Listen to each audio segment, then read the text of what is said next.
빌립보서 4장 11절에서 14절까지 말씀입니다. 제가 받들어 읽겠습니다. 내가 궁핍함으로 말하는 것이 아니니라.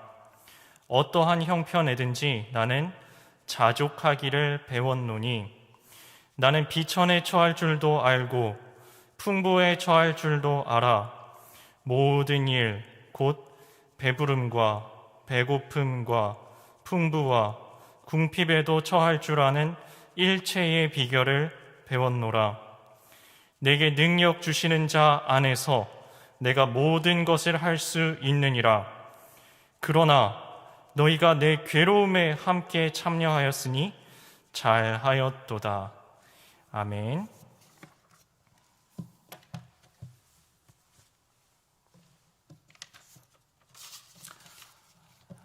네, 오늘 말씀의 제목은 주님의 마음을 본받는 자.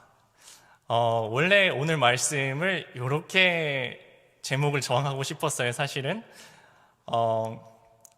옥중서신을 마주하는 우리의 자세. 우리는 옥중서신을 마주할 때, 옥중서신을 읽을 때, 옥중서신을 들을 때, 옥중서신을 생각할 때 어떠한 자세로 읽고 어떠한 자세로 듣고 어떠한 자세로 이 말씀을 묵상해야 하는가에 대한 부제목, 그리고 어쩌면은 오늘 말씀에 대한 질문입니다. 우리는 어떤 마음가짐을 가지고 이 말씀을 대해야 하는 것일까? 어떤 마음을 가지고 대해야 할까라는 그런 질문을 가지고 함께 오늘 말씀으로 들어가 보셨으면 좋겠습니다. 사람마다 직업병이라는 것이 있습니다. 여러분한테도 가지고 계신 직업에 따라서 늘 하시는 그 습관에 따라서 하시는 뭔가가 있을 거예요. 어쩌면 자기는 모르는데 딴 사람은 잘 알 수도 있고요. 어쩌면 자기도 잘 알 수도 있습니다. 예를 들면 이렇습니다. 사진사 분들한테 카메라 이야기를 하면요, 1시간도 이야기를 해요. 하나도 못 알아듣겠는데 1시간도 카메라 이야기를 계속 하십니다. 또 어떤 음악을 하시는 분한테 악기나 특히 그분이 하신 음악에 대해서 이렇게 관심을 보이면 정말 좋아하시면서 정말 2시간도 이야기를 하셔요. 이 곡은 이렇게 쓰여졌고 이 가사의 의미는 이렇고 이 멜로디가 어디서 나왔는데 원래는 이랬는데 이렇게 고쳤어. 네, 목사인 저에게도 직업병 같은 것이 있습니다. 뭐냐 하면요, 하나님 이야기, 성경 이야기 나오면 2시간 그냥 갑니다. 길면 3시간도 갑니다. 이런 직업병이 있어가지고 제가 별 특이한 또 이야기를 많이 했었는데 이런 적도 있습니다. 제가 저희 아내와 결혼한 지 한 3주쯤 됐을 때였던 것 같아요. 그날 토요일이었습니다. 토요일이면은 저 같은 이제 사역자들은 가장 바쁜 날이잖아요. 가장 바쁜 날 토요일, 그리고 주일. 토요일 저녁이었어요. 저녁이니까 얼마나 바빠요. 정신없고. 그날도 이제 저녁에 교회에서 막 열심히 사역을 하다가 지친 몸을 이끌고 들어갔어요. 이때가 언제라 그랬죠? 결혼한 지 3주 차입니다. 이제 신혼여행 갔다 온 지 며칠 안 됐을 때예요. 저희 아내가 그때 이제 토요일이니까 주말이잖아요, 아내는. 그래서 새로 이사 온 집에, 새로 이사 온 동네에 아는 사람 한 명도 없고 가족들이랑 늘 함께 살다가 가족도 없고 친구도 없고 집 자체도 정리도 제대로 안 돼 있고 모든 것이 낯설어 있는데 남편은 없어요. 남편이 안 와요. 근데 자기는 할 일도 없어요. 왜냐면 주말이니까.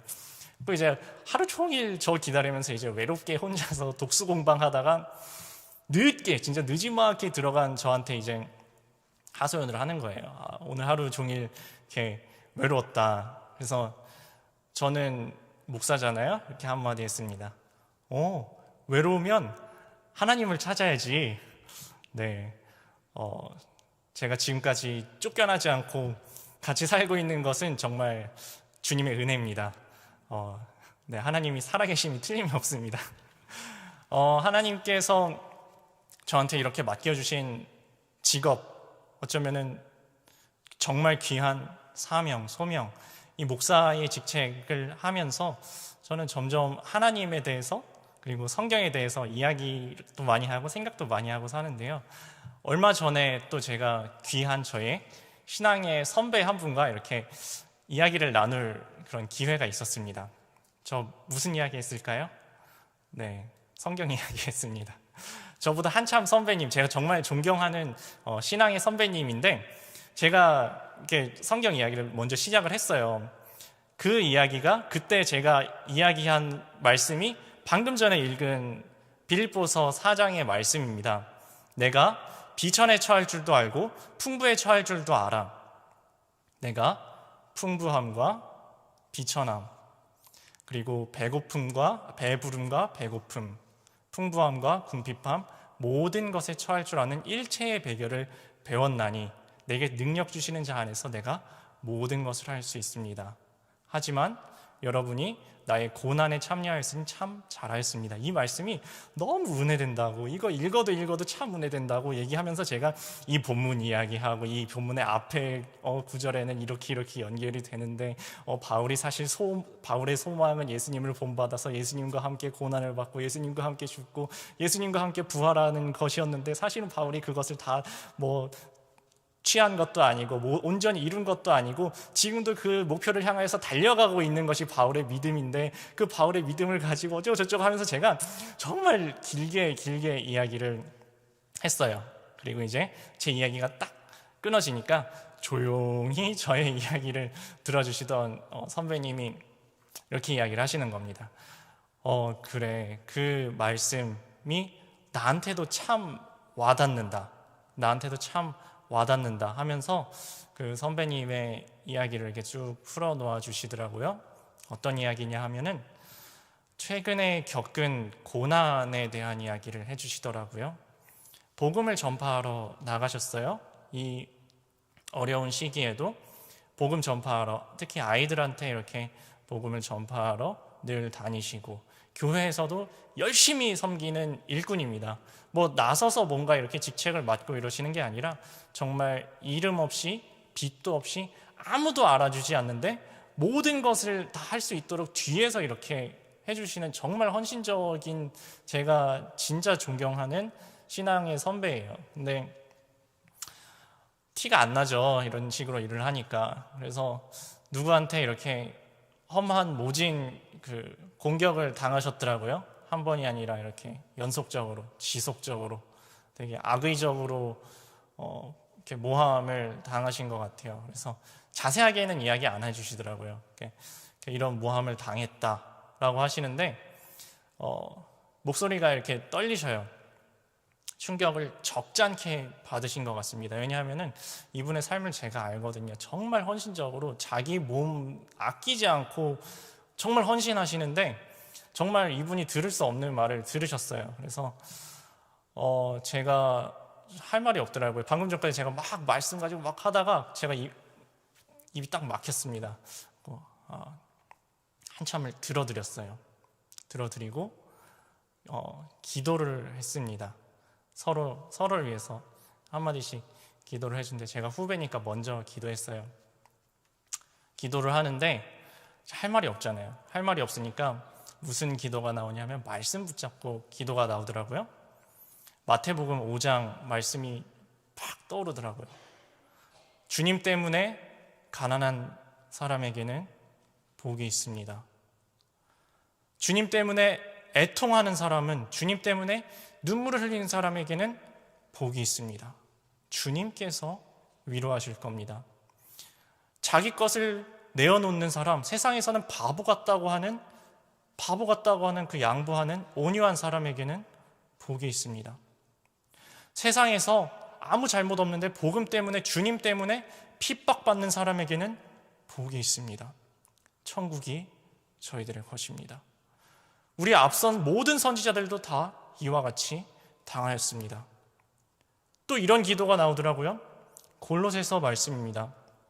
내가 이제 그리스도의 남은 고난을 교회를 위하여 내 육체에 채우노라. 그리스도의 남은 고난을 내 육체에 채우는 이 마음 아시죠? 주님께서 긍휼히 여기시고 주님께서 불쌍히 여기시고 어루만져 주시옵소서.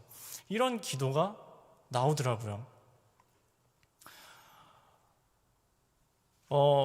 여러분 남을 위해서, 내 잘못 아닌데 남을 위해서 기도하면서 눈물 흘려 보셨나요? 남을 위해서. 여러분 복음 때문에 모진 고난을 당해 보셨나요? 듣지 말아야 될 이야기를 복음 때문에, 내가 믿는 이 믿음 때문에, 신앙 때문에, 주 예수 그리스도 때문에 고난을 겪고 환난을 당하고 욕을 먹고 당하지 말아야 될 처사를 당해 본 적이 있으신가요? 바울은 그런 적이 정말 많았습니다. 정말 많았습니다.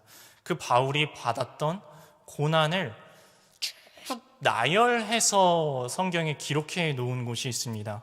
어디냐 하면요, 고린도후서 11장 23절에서 29절까지 이 길고 긴 본문에 바울이 자기가 당한 고난을 마치 하소연이라도 하는 것처럼 이렇게 기록을 하고 있습니다. 내가 수고를 넘치도록 하고 옥에 갇히기도 더 많이 하고 매도 수없이 맞고 여러 번 죽을 뻔하였으니 유대인들에게 40에서 하나 감한매를 5번 맞았으며 3번 태장으로 맞고 1번 돌로 맞고 3번 파선하고 1주야를 깊은 바다에서 지냈으며 여러 번 여행하면서 강의 위험과 강도의 위험과 동족의 위험과 이방인의 위험과 시내의 위험과 광야의 위험과 바다의 위험과 거짓 형제 중의 위험을 당하고 또 수고하며 애쓰고 여러 번 자지 못하고 줄이며 목마르고 여러 번 굶고 춥고 헐벗었노라. 바울이 지금 자기 잘못해서 자기 잘 먹고 잘 살자고, 자기 이렇게 지금 잠깐 빡세게 고생해가지고 나중에 한 50년 동안 편하게 살자고 이러는 고난을 당했을까요? 자기 잘못해서 지금 두드려 맞은 건가요? 아닙니다. 복음을 위해서, 복음을 위해서입니다. 복음을 위해서. 우리 지금 편하게 이곳에서 우리 예배드린다고 누가 잡아 죽이지 않죠? 누가 잡아 가두지 않죠? 때리지 않죠? 지금 우리는 이렇게 편하게 앉아서 자유롭게 말씀 읽고 자유롭게 찬양하고 자유롭게 기도할 수 있지만, 지금 이렇게 되기까지는 누군가 신앙의 선배들이 피를 흘렸고요, 누군가 신앙의 선배들이 땀을 흘렸고요, 누군가 신앙의 선배들이 눈물을 흘렸습니다. 그리고 지금도 이 복음을 위하여서 누군가는 피 흘리고 있고요, 누군가는 땀 흘리고 있고요, 누구는 눈물을 흘리고 있다는 것을 우리는 기억해야 할 것입니다. 방금 전까지 읽은 말씀은 바울이 직접 당한 고난이에요. 파선도 하고 동족의 위험과 이방인의 위험과 여러 번 죽다 살아나고 40에서 감한매를 또 맞고 5번이나 맞고 자기가 직접 겪은 게 거예요. 근데 이게 다가 아닙니다. 여기에서 더해서 바울이 자신의 아픔, 고난에 대해서 덧붙이는 것이 있는데요, 이렇게 이야기합니다. 이외의 일은 고사하고 아직도 날마다 내 속에 눌리는 일이 있으니 곧 모든 교회를 위하여 염려하는 것이라.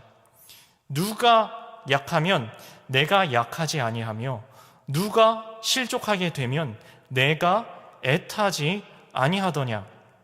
이 앞에까지는 내가 겪은 고난이었죠. 바울 자기가 겪은 고난이었죠. 방금 전에 읽은 이 부분은 교회 때문에, 교인들 때문에, 믿음의 신앙의 형제 자매들 때문에 날마다 내 속에 눌리는 일이 있고 교회를 위하여 염려하고, 누군가 교인 중에 한 사람이라도 약하여지면 나도 약하여지고 누군가 실족하게 되면 나도 애가 탔습니다.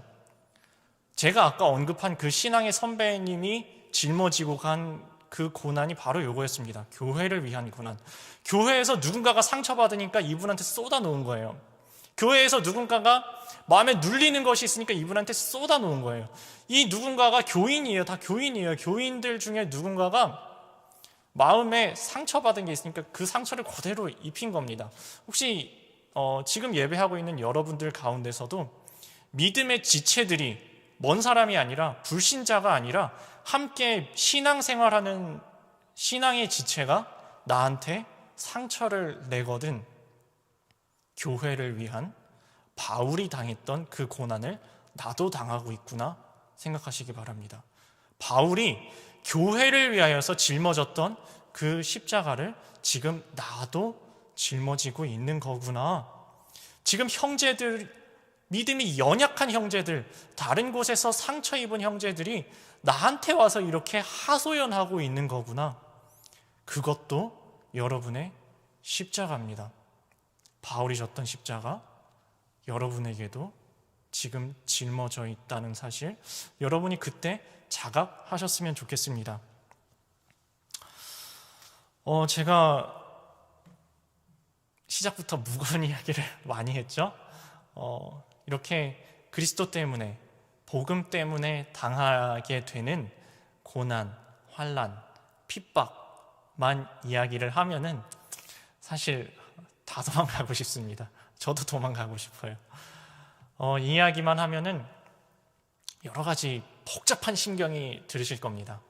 살짝 열었던 귀를 닫으시고, 이거는 나를 위한 말씀이 아니야. 이거는 저 특별하신 분들, 저기 그렇죠. 안수받은 목사님들, 전도사님들, 저희 장로님들, 저희 선교사님들, 그리고 성경에 기록된 요셉, 바울, 베드로, 예수님, 이런 분들, 특별한 분들의 길이지 나랑은 상관없는 일이야. 저는 연약해서 그 길은 못하겠습니다. 이렇게 길을 살짝 닫으시고 싹 피하는 마음이 여러분에게, 그리고 저에게 들 수가 있습니다. 또 이런 반응이 있을 수가 있어요. 나 못하겠다. 전 포기하겠습니다. 저 교회 안 나갈래요. 저 그런 식으로 얘기하시면 저 부담스러워서 교회 안 나갈래요.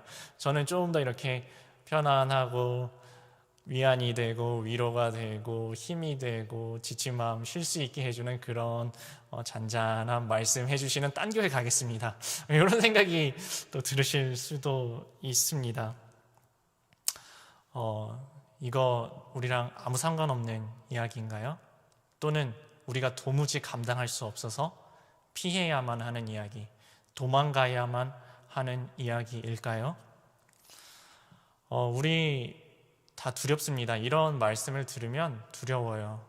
여기 신앙생활 오래 하신 여러분들도 그렇고 여기 앞에서 설교하고 있는 저도 이 말씀 참 두렵습니다. 두려워요. 제가 오늘 저녁에 영 우왕좌왕하다가 올라왔거든요. 이 말씀이 너무 큽니다.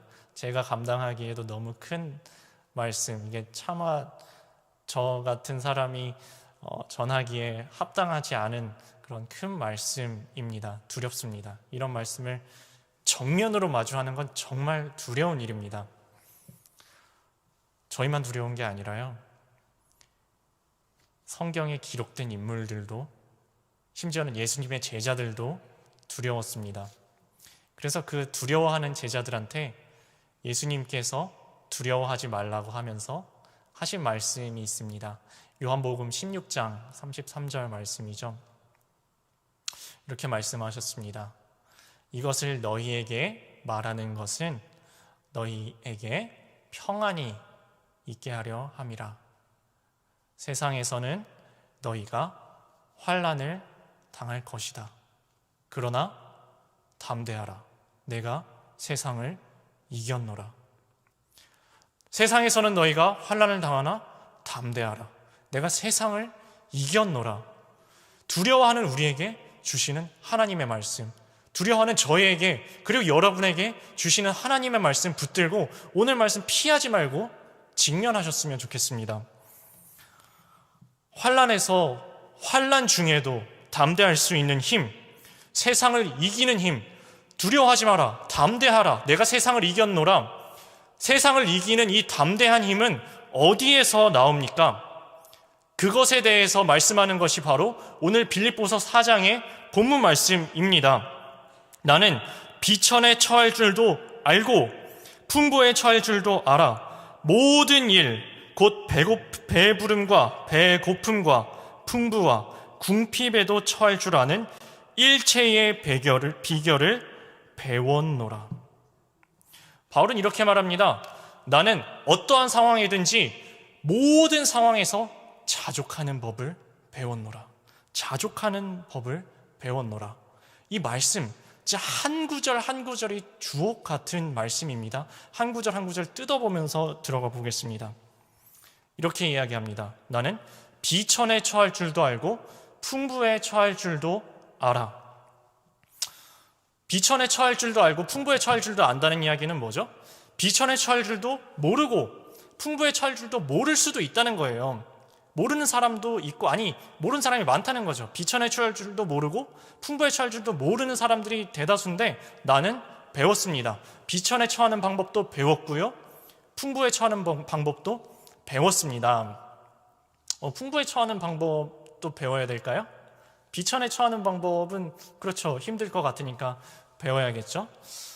근데 여러분 보시면은 생각외로 비천에서 망하는 사람도 있고요, 풍부해서 망하는 사람도 있습니다. 비천에서 망하는 사람이야 뭐 생각하면 줄줄이 나오겠죠. 애들은 성적 비관해서 성적이 떨어졌어요. 공부가 너무 힘들어서 뛰어내립니다. 비천에 처해서 망하는 길.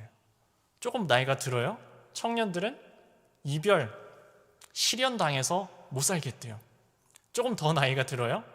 결혼하기가 힘들어서 결혼하고 나서는 부인이랑 남편이랑 사이가 안 좋아서, 직장에서 힘들어서, 사업이 망해서, 명예가 훼손이 돼서, 누군가 나에게 당치도 않은 모욕을 해서 못 살겠다고 생을 포기하는 사람들이 있죠.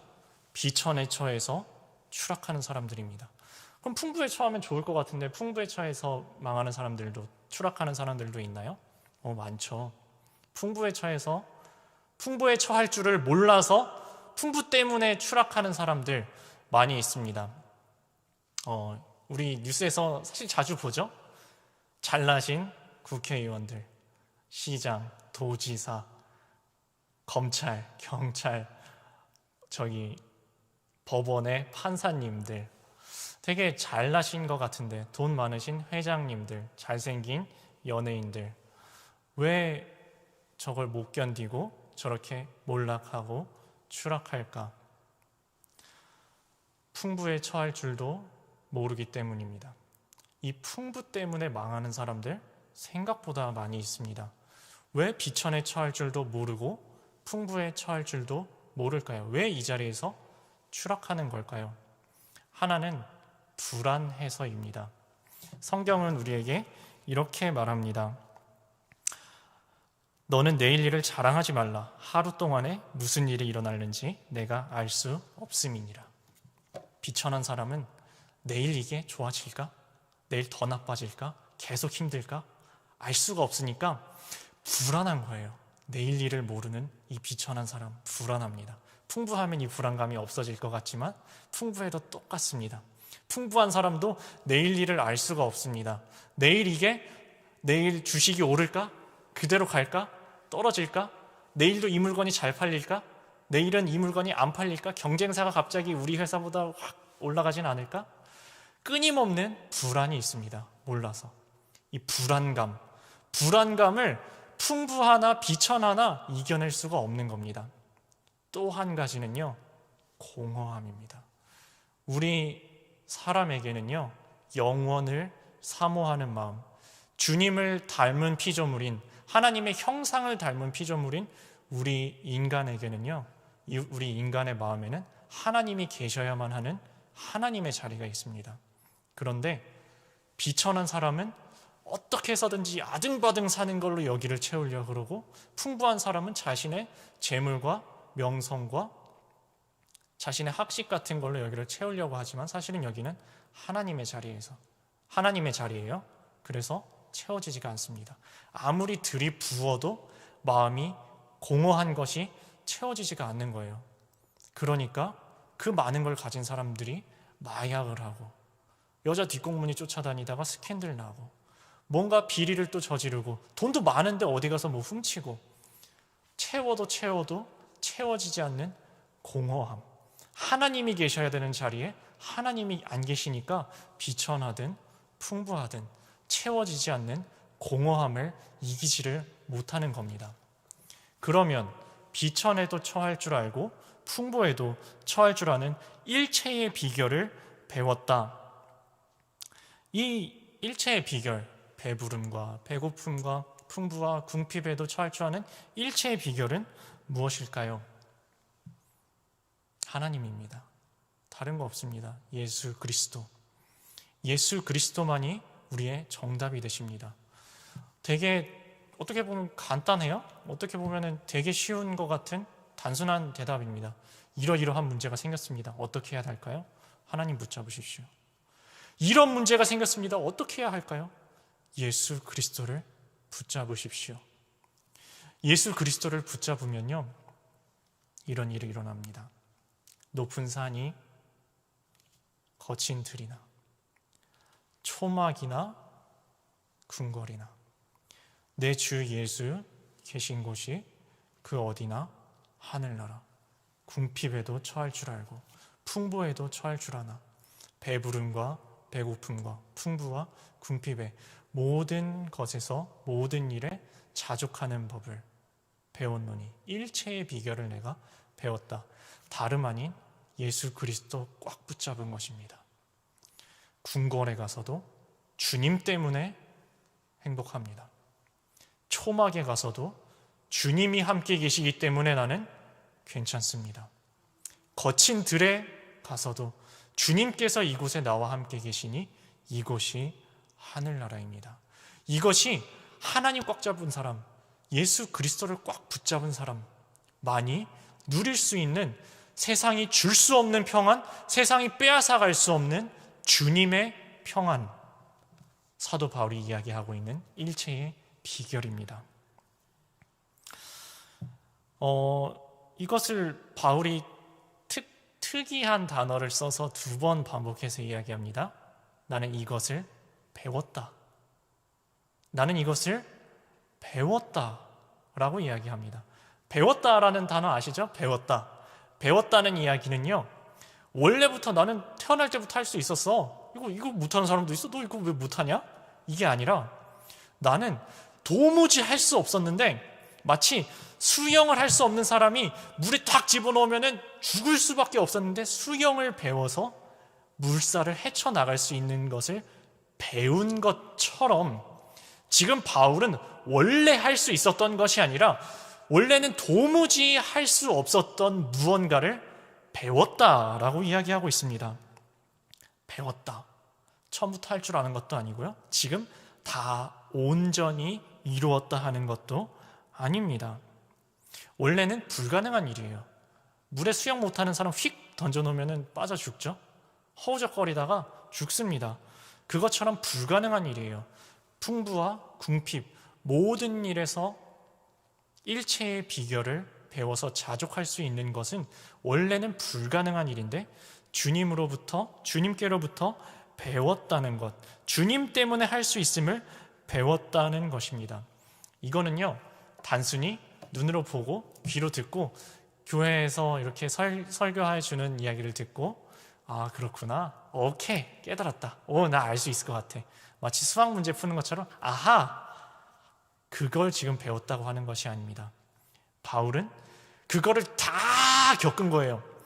부딪히고 깨지고 째지고 넘어져 가면서 온갖 상처 입어가면서 다 겪어본 거예요.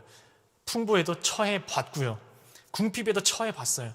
진짜 더 이상 궁핍할 수 없는 궁핍에도 처했다는 것입니다.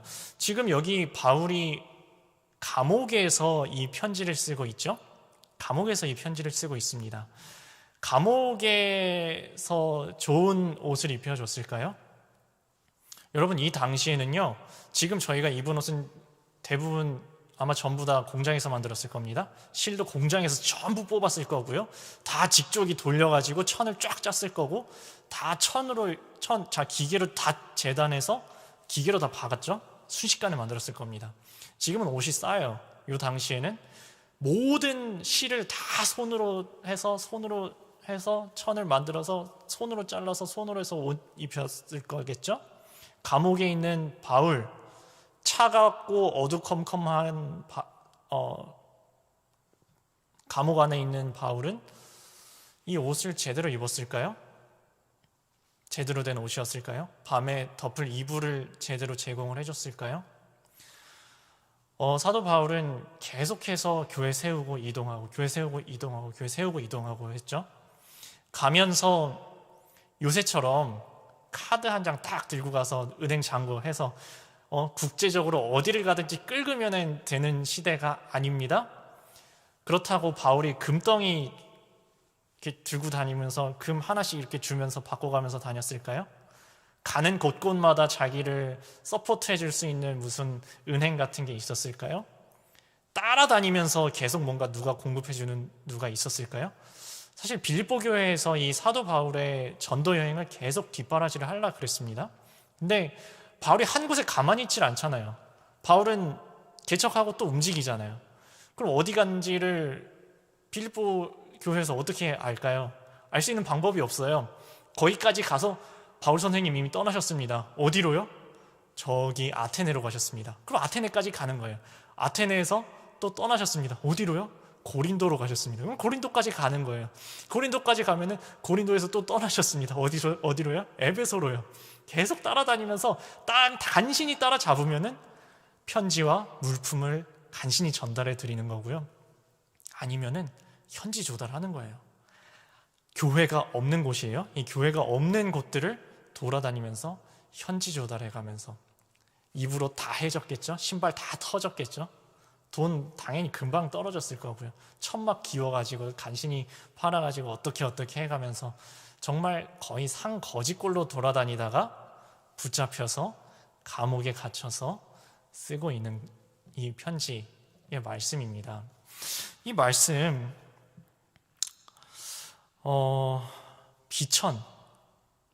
비천이란 비천은 다 처해봤을 거예요. 여러분 혹시 좀 머리 안 감고 돌아다녀 보셨어요? 조금 샤워 한 5일 정도 안 하고 밖에 돌아다녀 보셨나요? 사람들이 쳐다봅니다. 한 15일 정도 옷 안 갈아입어 보셨어요? 냄새가 나요. 30일 굶어 보셨나요? 굶고 못 씻고 제대로 못 입고 근데 먼지 구덩이를 계속 걸어 다녔으니까 바울은 틀림없이 완전 거지꼴이었을 겁니다. 사람들에게 멸시천대를 받으면서 복음을 전파합니다. 누구에게요? 불신자들에게요. 바울을 따라오면서 바울을 죽이려고 하는 사람들이 계속 쫓아다녔습니다. 돌에도 여러 번 맞았고요. 매질도 여러 번 당했습니다. 피가 났을 거고요. 피가 묻은 옷을 그대로 입고 다녔겠죠. 온갖 비천이란 비천은 다 겪었을 겁니다. 풍부는 예전에 예수 믿기 전에 겪어봤겠죠. 그리고요, 궁핍함, 배고픔, 이게 지금 책 읽으면서 이거 다 할 수 있습니다. 다 할 수 있어요. 이렇게 얘기를 하는 게 아니라요. 바울은 다 몸으로 뚫고 나간 거예요. 다 몸으로. 다 겪은 겁니다. 다 겪어보고서 그런데요. 나 이거 못할 줄 알았거든요. 나 이거 내 힘으로는 도무지 올 수 없는 길인 줄 알았거든요. 근데 주님께서 여기까지 오게 하셨습니다. 주님께서 여기까지 인도해 주셨습니다. 나는 지금 살아있는 것 자체가 기적이고 여러분한테 이 빌립보서 편지를 쓸 수 있는 것 자체가 기적입니다. 내가 한 곱이 한 곱이 나도 두려웠습니다. 한 곱이 한 곱이 나도 무서웠고 나도 아팠고요. 누가 욕하면 나도 마음이 상처 입었습니다.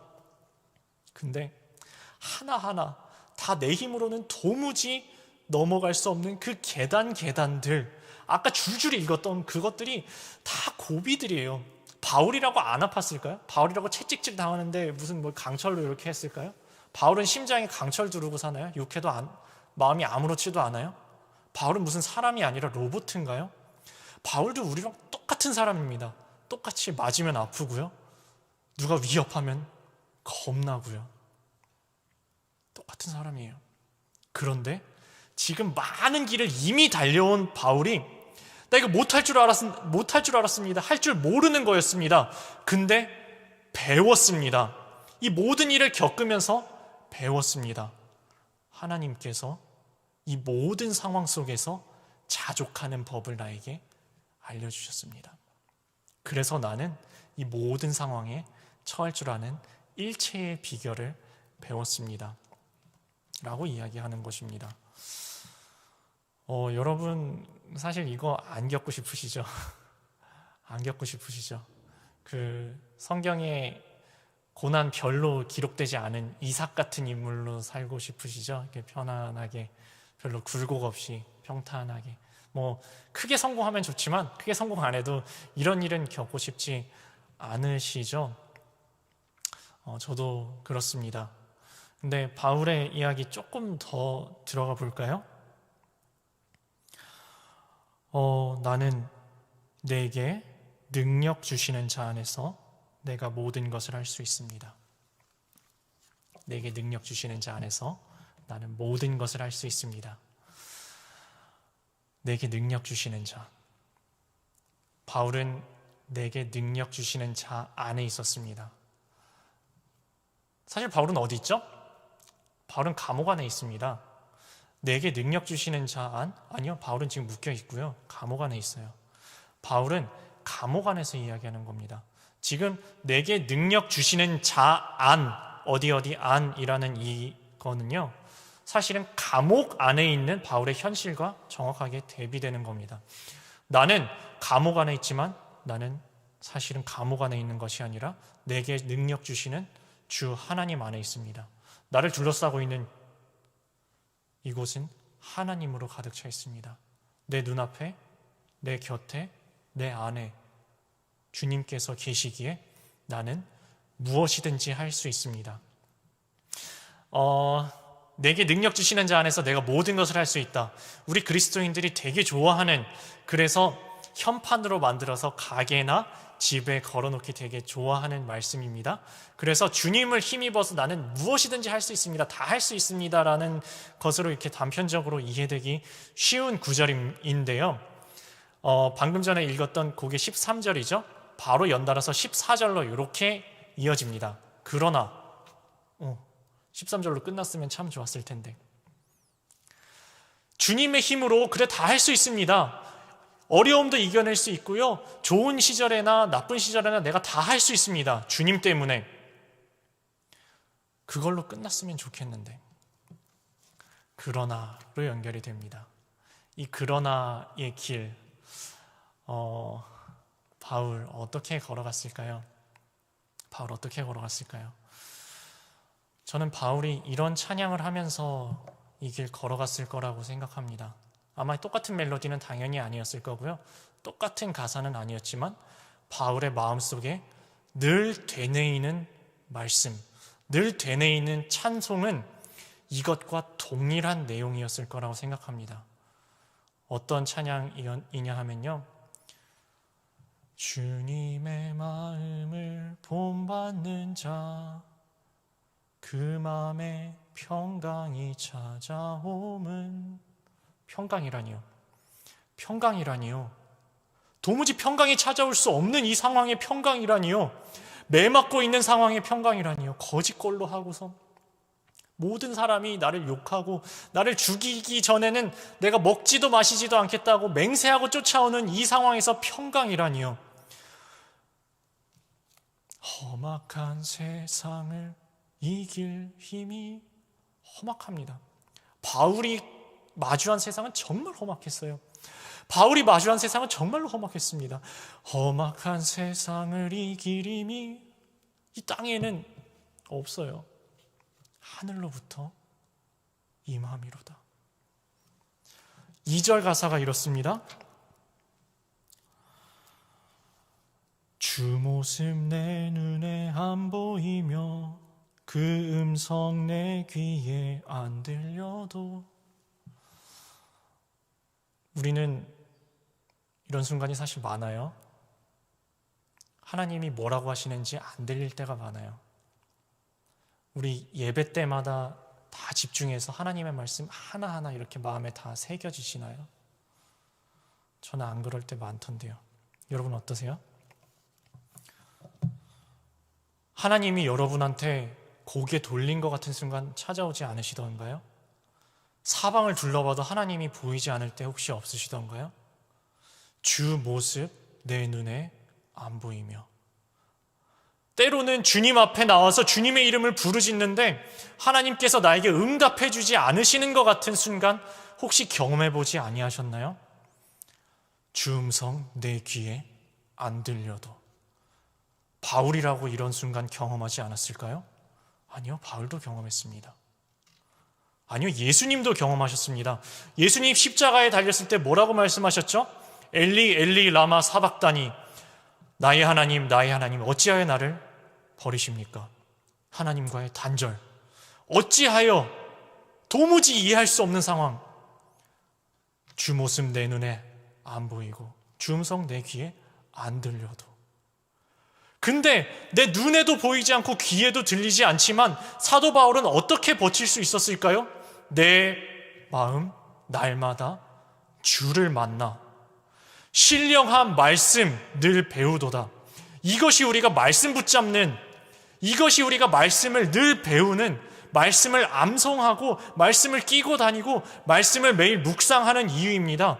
우리의 눈이 안개가 우리 앞을 가린 것처럼 캄캄해질 때가 반드시 우리에게 찾아옵니다. 우리의 귀에 주님의 음성이 들리지 않는 것처럼 하나님께서 우리를 외면하시는 것 같은 순간, 아무리 부르짖어도 하나님께서 대답하시고 응답하시지 않는 것 같은 순간이 반드시 우리에게 찾아옵니다. 그때 10년 전, 20년, 30년 전에 주일학교 때 외웠던 찬양, 외웠던 말씀, 암송했던 말씀, 주일에 다 들었는데 졸면서 들어서 까먹었던 줄 알았던 그 말씀이 우리 마음속에서 살아나옵니다. 마음을 뚫고 들어와요. 그게 말씀의 힘입니다. 아이들에게 말씀을 가르쳐야 하는 이유고요, 우리가 졸면서도 애쓰고 힘써서 말씀을 들어야 하는 이유가, 말씀을 읽어야 하는 이유가, 암송해야 하는 이유가, 묵상해야 하는 이유가 거기에 있습니다. 우리의 믿음이 흔들리고 하나님이 보이지 않고 주님의 음성이 들리지 않는 그 순간에 우리를 지탱해 주는 것이 바로 말씀의 힘입니다. 주님의 음성이 들리지 않는 순간, 안 보이는 순간에 내 영혼 날마다 주를 만나 신령한 말씀 늘 배우도다. 3절 가사 이렇게 연결됩니다. 가는 길 거칠고 험하여도 내 마음에 불평이 없어짐은. 여러분 애매하게 욕먹어 보셨나요? 저는 욕먹어 봤는데요, 불평 막 나와요. 주님을 위해서 내가 고난을 당했기 때문에 아무런 불평이 생기지 않을까요? 생기더라고요.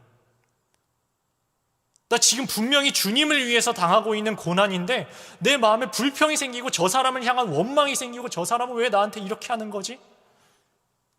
미운 감정이 생겨요. 지금 이 가사에 이랬죠? 가는 길 거칠고 험하여도 내 마음에 불평이 아예 애초에 생기지 않음인가요? 없어짐이었죠. 생겼는데 사라졌다고요. 바울도 그 가는 길 동안 불평이 하나도 떠오르지도 않았을까요? 화가 나지 않았을까요? 억울한 마음 안 생겼을까요? 미운 감정 안 들었을까요? 다 들어요. 바울도 똑같은 사람입니다. 우리와 똑같은 사람입니다. 근데 그 모든 것에 일체의 비결을 배웠다. 이 모든 것에 자족하는 방법을 배웠다. 그 배운 비결이 무엇입니까? 가는 길 거칠고 험하여도 내 마음에 불평이 없어짐은 십자가 고난을 이겨내신 주님의 마음 본받음이라. 내 힘으로는 안 돼요. 택도 없습니다. 내 힘으로 미워하지 말아야지, 용서해야지, 잊어버려야지, 극복해야지, 아무리 힘주고 애써봐도 우리 힘으로는 절대 못 이겨냅니다. 십자가 고난을 이겨내신 주님의 마음 본받음이라.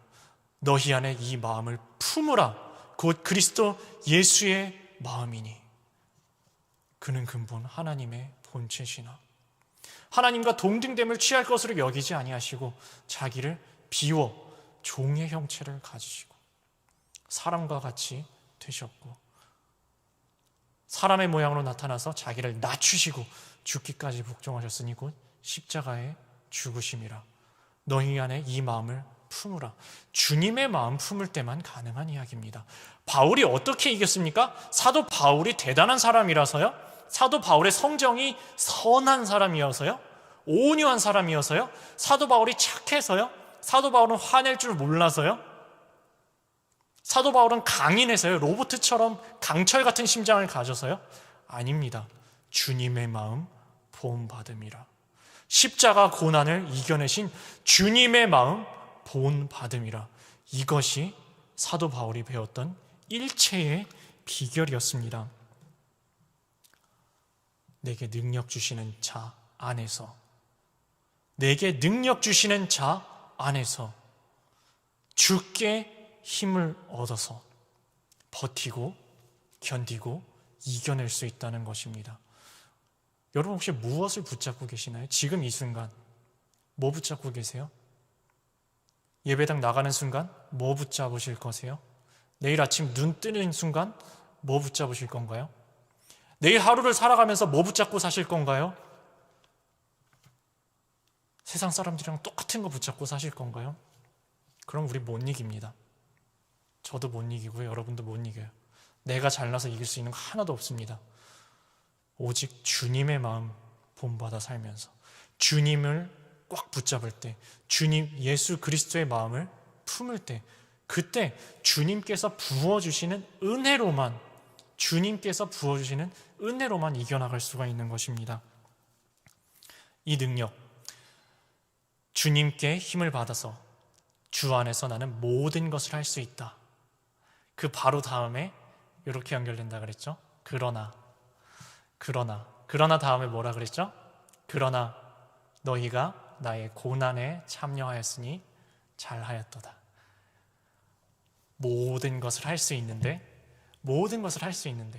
모든 것을 할 수 있는 일체의 비결을 다 배웠는데 그거를 자기 위해 썼다고요? 자기 돈 많이 버는데 썼다고요? 자기 하하하 웃는데 기쁘고 즐거운데 자기 만족함을 찾아서 그 능력을 사용했다고요? 아닙니다. 그 능력 다 끌어모아서 이 빌립보 교회 사람들이 자기가 받은 은혜 다 끌어모아서 바울과 함께 고난에 동참하였으니 참 잘하였습니다. 여러분 각자 달란트 있으실 거예요? 각자 달란트 있으실 겁니다. 각자 달란트 있으실 겁니다. 그 달란트 뭐 하라고 하나님께서 주셨죠? 저한테는 왜 하나님께서 이러저런 달란트를 주셨을까요? 저 잘 먹고 잘 살고 좋은 옷 입고 좋은 차 타고 넓은 집에 살라고 이런 능력들 주셨을까요? 우리 청직입니다. 그리스도인은요 자기께 아무것도 없는 사람이에요. 이 몸뚱이도 내 게 아니고 내가 가지고 있는 시간도 내 것이 아니고 나의 건강도 나의 것이 아니고 나의 재능도 나의 것이 아니고 통장에 있는 잔고도 나의 것이 아니고 내가 가지고 있는 재물, 명성, 내 음성, 나의 가지고 있는 이 삶 자체가 나의 것이 아니라 주님의 것을 잠깐 위임받아서 주님을 위해서 쓰는 청지기의 삶입니다. 바울이 지금 잘하였도다 뭘 칭찬하고 있습니까? 청지기의 삶을 살고 있는 빌립보 교인들을 칭찬하고 있는 거예요.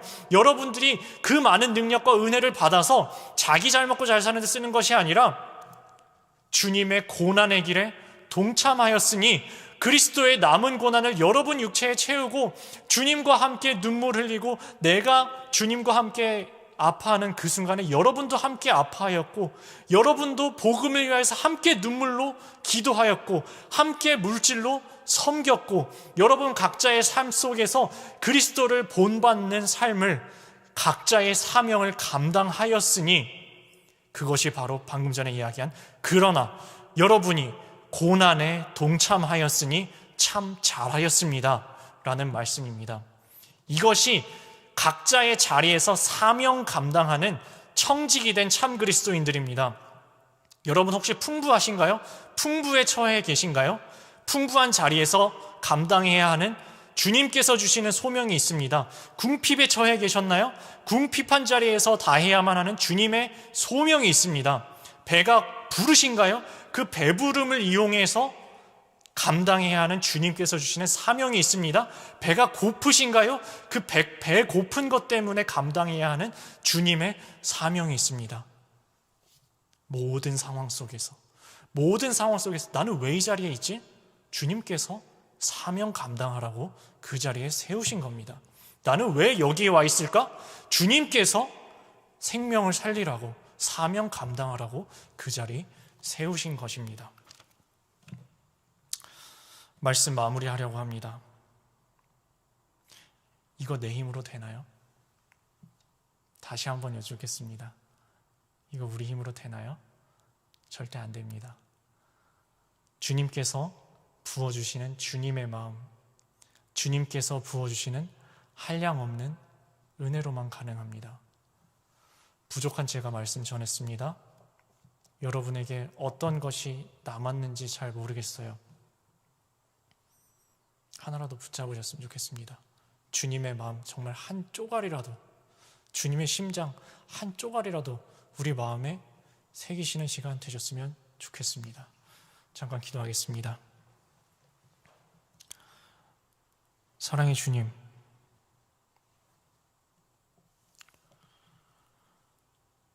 부족한 저희들이 감당하기 큰 말씀입니다.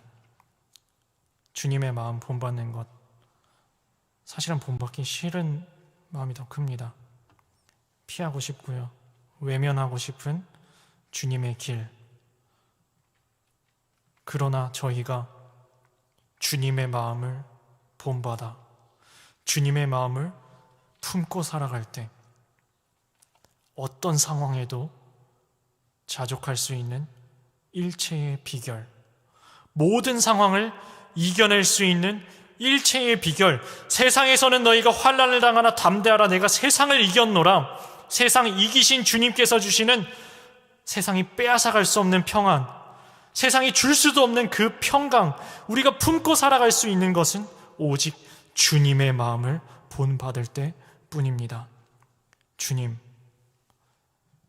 저희가 가벼운 마음으로 옥중서신, 그냥 스쳐가듯이, 그냥 자기 공로 세우듯이 1독, 2독, 3독, 4독 하지 않기 원합니다.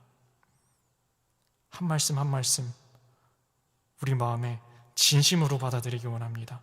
진심으로 나를 향한 마음으로, 나를 향한 말씀으로, 주님께서 지금 나에게 이 말씀으로 말씀하신다는 절박한 심령을 가지고 이 말씀을 마주대하기 원합니다. 주여, 두렵고 떨리는 마음으로 이 말씀 앞에 선 저희들 가운데 주여 은혜 베풀어 주시옵소서. 예수님의 이름으로 기도했습니다. 아멘. 함께 찬송가 455장 주님의 마음을 본받는 자 찬양하겠습니다.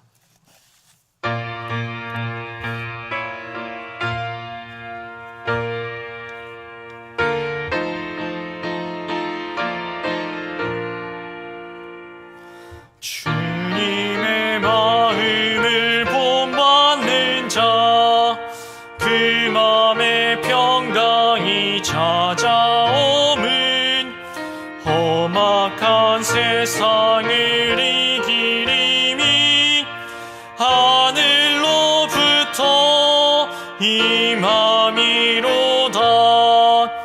주님의 마음 본받아 살면서 그 거룩하심 나도 이르리. 주 모습 내 눈에 안 보이며 그 음성 내 귀에 안 들려도 내 영혼 날마다 주를 만나 신령한 말씀 늘 배우도다. 주님의 마음 본받아 살면서 그 거룩하심 나도 이르리. 가는 길 거칠고 험하여도 내 맘에 불평이 없어짐은 십자가 고난을 이겨내신 주님의 마음 본받음이라. 주님의 마음 본받아 살면서 그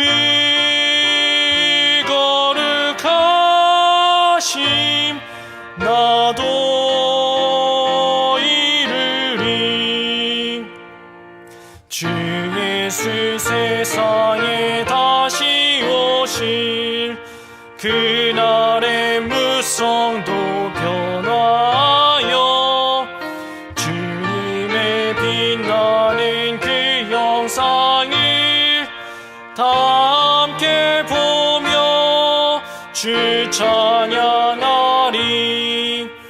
주님의 마음 봄마다 살면서 그 거룩하심 나도